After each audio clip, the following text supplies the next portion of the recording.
যুক্তরাষ্ট্রের বাজারে বাংলাদেশি পণ্যের ওপর ট্রাম্পের ৩৫% শুল্ক আরোপের বিষয়ে এখনও আলোচনার সুযোগ আছে বলে মনে করে সরকার।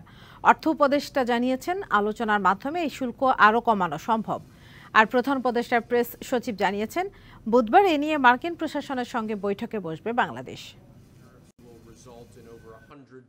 মার্কিন প্রেসিডেন্ট ডোনাল্ড ট্রাম্প ক্ষমতায় আসার পর থেকে বিশ্বের নানা দেশ থেকে আমদানি পণ্যের ওপর শুল্ক আরোপের ঘোষণা দেন। তারই অংশ হিসেবে দেশটিতে বাংলাদেশি পণ্যের শুল্ক ধরা হয়েছিল ৩৭%, যা পরবর্তী ৩ মাসের জন্য স্থগিত রাখে মার্কিন প্রশাসন। এখন আবারও ১ আগস্ট থেকে বাংলাদেশি পণ্যের জন্য ৩৫% শুল্ক নির্ধারণের কথা বলছেন ট্রাম্প। অর্থ উপদেষ্টা মনে করেন, আলোচনার মাধ্যমে এ শুল্ক আরও কমানো সম্ভব। এখন ওইখানে আমাদের বাণিজ্য উপদেষ্টা আছেন, ৬ তারিখ বোধহয় একটা মিটিং হয়েছে, মোটামুটি কিন্তু ভালো বিষয় আছে। যদি যাই হোক, আমরা সেটার প্রেক্ষিতে আমাদের আমাদের যে মেজাজগুলি আছে এগুলো আমরা নেব ফিরে আসার পরে। ওটা শাইনি চুলে এখন হবে সব হেয়ারস্টাইল। সিল্কোর দ্বিগুণ শাইনি চুল প্রতিদিন। একই প্রত্যাশা বাণিজ্য সচিবেরও।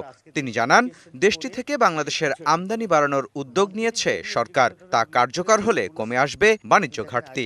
আজকের যে ডকুমেন্ট পেয়েছি তাতে যা ছাড় চেয়েছে তারা, সেগুলো আমরা অবশ্য আগেই প্রমিস করেছি এবং সেগুলোর উপরে এমনিতেও আমাদের ডিউটি খুব কম। কাজে আমরা আলাপ আলোচনা করে কিছু ছাড় তো দিতে সম্মত হতেই হবে।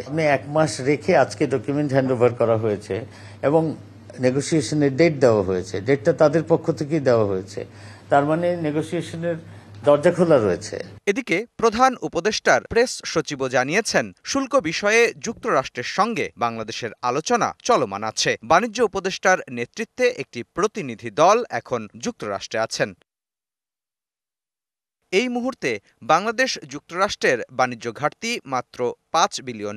দায়িত্বশীলরা বলছেন, শিগগিরই এ ঘাটতি আরও কমানোর উদ্যোগ নেওয়া হয়েছে।